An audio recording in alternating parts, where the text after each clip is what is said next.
Sabi nga po ni Atty. Falsis, mga kababayan, dapat itong si Marcoleta i-declare na persona non grata ng mga taga Kalayaan Island. May mga residente doon at may mayor nga po. Si J. Tariela, Commodore Tariela, nag-offer pa kay Marcoleta. Imbitado ka anya, welcome ka, bisitahin mo anya. Magsama tayo papunta doon sa Kalayaan Island para makita mo mismo at siguro para mapag-isip-isip kung tama ba ang mga pinagsasabi ni Marcoleta.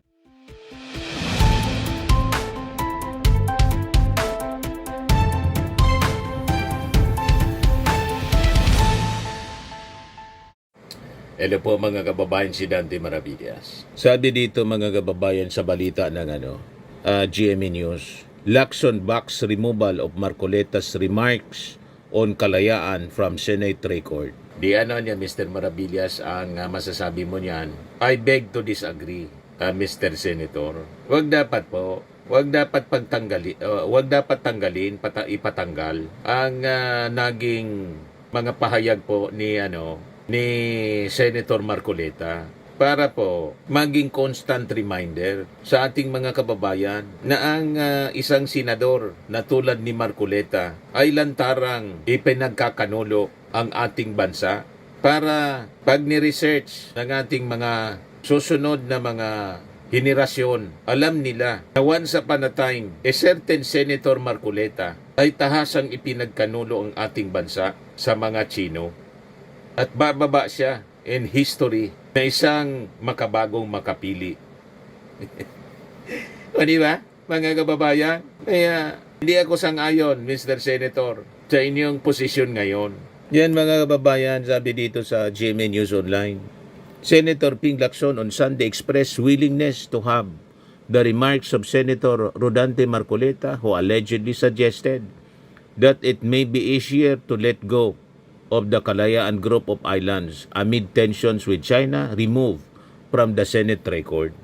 Sabi nga po ni Atty. Falsis, mga kababayan, dapat itong si Marcoleta i-declare na persona non grata ng mga taga Kalayaan Island. May mga residente doon at may mayor nga po. Si J. Tariela, Commodore Tariela, nag-offer pa kay Marcoleta. Imbitado ka anya, welcome ka, bisitahin mo anya. Magsama tayo papunta doon sa Kalayaan Island para makita mo mismo at siguro para mapag-isip-isip kung tama ba ang mga pinagsasabi ni Marcoleta. Una nang sinabi po ni Ping Lacson, giving up anya Kalayaan Island Group is no different from giving up Luzon Island or the entire country.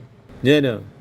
Tinuligsa ni Senator Ping Lacson ang mungkahing isuko ang Kalayaan Island Group dahil anya katumbas nito ang pagsuko na ng Luzon o maging ng buong bansa. Kasunod ito ng naunang pahayag ni Marcoleta sa pagdinig ng Commission on Appointments na isuko ang KIG dahil umano hindi na ito sakop ng Exclusive Economic Zone ng Pilipinas. Sabi po ni Ping Lacson, under international law, first discovery in possession of land that belongs to no one under the legal principle of res nullius or terra nullius is a recognized mode of sovereign ownership. Even non-lawyers were taught this in school. Alam niya ng kahit hindi nag-aral ng batas, ang nakakalungkot, yung abogado na, senador pa, hindi yata alam. Si Ping Lacson, hindi man abogado, iniral, alam ni Ping Lacson, mas marunong pa kay Zagi. Sa bagay, si Chis Escudero nga, yung forthwith, hindi alam yung meaning, mas alam pa ni One Ball, university graduate, Iskol Bukol, Itbulaga host, Senate President Tito Soto. Yan ang nakakalungkot mga kababayan ngayon. Yung mga inaasahan natin marurunong kasi abogado, matalino. Nagkakalat po. O, di ba? Yan ang nakakalungkot, mga kababayan. Pero sabi nga natin, hindi ako sang-ayon na tanggalin yung mga pinagsasabi niya. No? Dapat maging parte siya ng history para hindi makalimutan ng mga tao yung mga traidor ng bayan. Di ba? Ito, hindi ako sang-ayon dito sa sinabi ni Ping Lacson. I agree. Nasa minutes yan ng Commission on Appointments. Pangit yun. Sabi ni Ping Lacson. But Lacson was quick to clarify that the matter is still up for discussion by the entire commission. Hindi pwedeng magdesisyon dyan ang hindi majority ng Commission on Appointments, sabi po ni Lacson sa interview. Lacson said Marcoleta's statements could be construed as a softening of the Philippines' pushback against China's territorial claims in the West Philippine Sea. Definitely, kasi nanggaling sa senador mismo at nandun sa record, medyo ma-weaken ang posisyon natin dahil nasa record.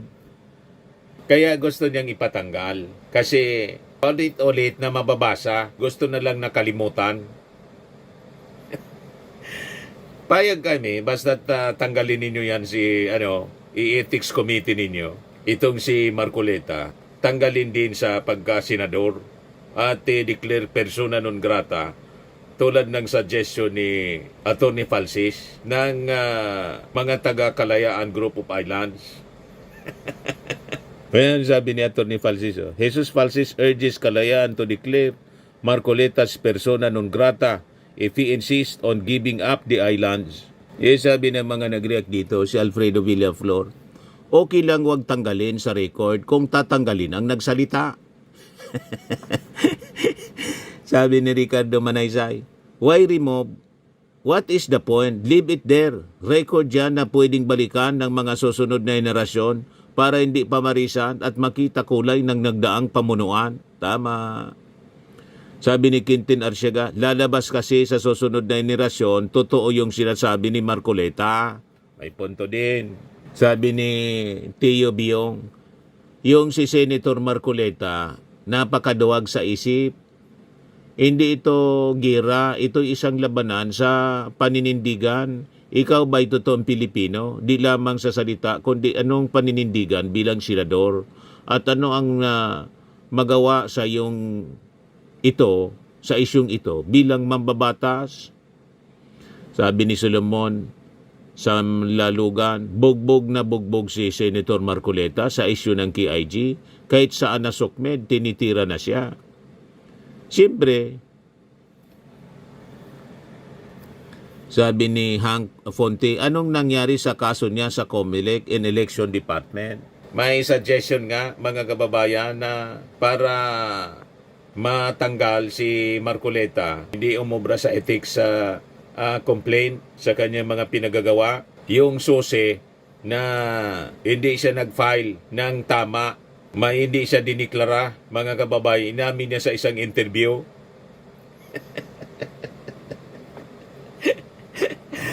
O, diba, mga kababayan? Sari-sari yung mga reactions ng mga tao. Bakit kailangan pagtakpan? Sabi ni Ronk Rigala, I don't get it, sabi ni Joey. Bakit sa tuwing may hindi magandang sinasabi sa chamber, tatanggalin lang tapos okay na? Dahil ba ayaw mailagay sa history at masira ang institusyon? Grabe naman.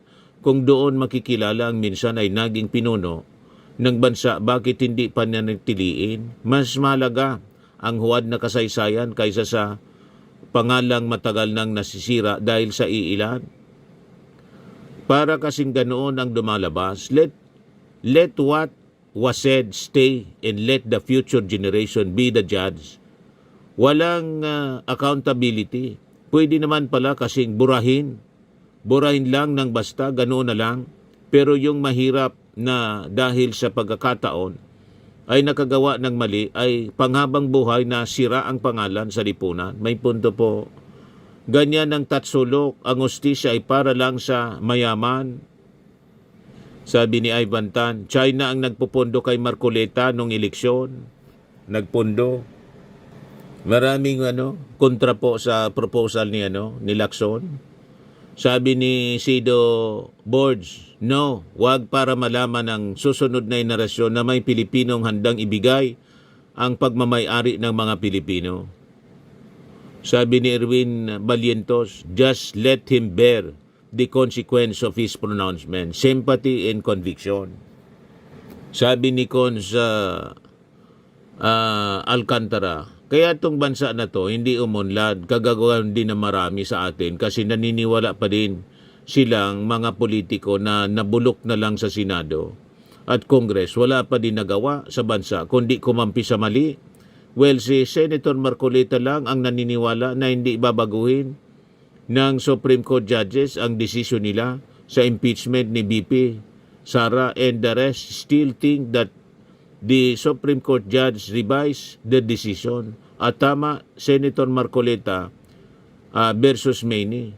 Debate na lang Senator Marcoleta versus Tariela, Carpio, Lacson, and the rest. Critic niya and prove him wrong to what he said sa hearing sa Senate. So ano tingin ninyo mga kababayan? Pakinggan natin muli yung sinabi ni Marcoleta. Talaga pong pinakita yung pagkahudas. Ay, pakinggan ninyo. Ito siya. Magkakaroon po ng giyera sa pagitan ng dalawang bansa. Kayo po ang una na sasagupa dito. Kaya dapat po mas interesado kayo kaysa sa amin. Ano ba talaga ipagpapatayan natin dito? We will offer our lives, including the lives of our children, and to die for it, for something that is not even within our EEZ. Matindi po. Ang gawin natin po para madali, i-give up natin yung KIG. Then, mako-coordinate na natin lahat. But until and unless nandun yung KIG, wala nga po sa... Bininta na tayo? Po ng ating exclusive economic zone. Paano po malalagay sa entire West Bininta Philippines? tayo ni Marcoleta? Magkakaroon po ng giyera. Ipakalat ninyo mga kababayan itong video ito para malaman ng buong bayan na we have this kind of senator na gusto nang ipamigay yung ating territory. Kalayaan Island, Group of Island, yung isang municipality na natin mga kababayan gustong ipamigay ni Marcoleta. Sumanang-mana sa kanyang idol na si Digong. Buong Pilipinas gawing probinsya na.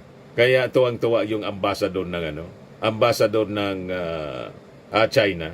You see, tingnan na ninyo ang pagkakaiba ng kampo ng Duterte sa ating Pangulong Bongbong Marcos at kay Martin Romualdez.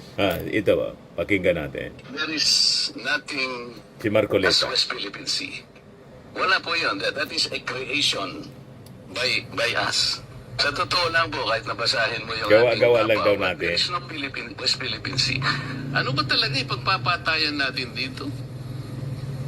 We will offer our lives, including the lives of our children, and to die for it, for something that is not even within our EEZ. Ang gawin natin po para madali, i-give up natin yung KIG. Kaya nga sabi ko, Yan si Digong. why are you so sparing? Gusto ninyo, gawain na lang ninyo kaming province, Fujian, pati... Consistent siya sa posisyon ni mismo ni Digong. Wala tayong problema. Kayong mga Pilipino nagikinig ngayon, boundary lang, tubig lang naman, hayaan mo yan. Insist on Boundary ng tubig daw, ayaan na daw. Karami ng dagat natin, ibigay na lang. Oh, sige, oh. Ibigay na lang daw. Si Martin.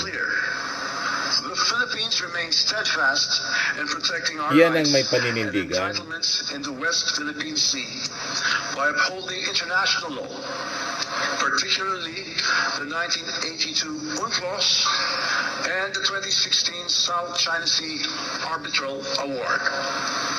We categorically reject attempts to undermine our sovereignty, sovereign rights, minamali nila yan. Ganyan ang paninindigan. Our approach is anchored on legal clarity, diplomatic dialogue, leveraging partnerships, and the peaceful settlement of all disputes. Ang West Philippine Sea ay hindi katang-isip natin lamang. Hindi katsang-isip, sabi ng Pangulo. At ito ay mananatiling atin hanggat nag-aalab ang diwa Yan ang leader. Pagtitibayin at palalaguin natin ang kamalayan at kaalaman ng buong bansa at titiyakin na maipapasa natin ito sa kabataan at ating susunod na mga salinlahi. Di ba? Malinaw po ang may tamang paninindigan. Totoong ipinaglalaban po. Peaceful. Hindi man tayo magkikipagira. Peaceful settlement, sabi ni Martin Romualdez. Ganon din yung ating Pangulo. Pero, sa propaganda po ng mga DDS, sinusubo daw natin sa problema yung ating bansa. Gusto natin makipagira. Kayo lang ang may sabi niyan. Peaceful settlement of disputes, sabi po ni Martin Romualdez. Pati ng ating Pangulong Bongbong Marcos. Nakita na ninyo? Anyway, yun lang po ang ating short video mga kababayan. Ako po si Dante Maravillas. Bye-bye. God bless.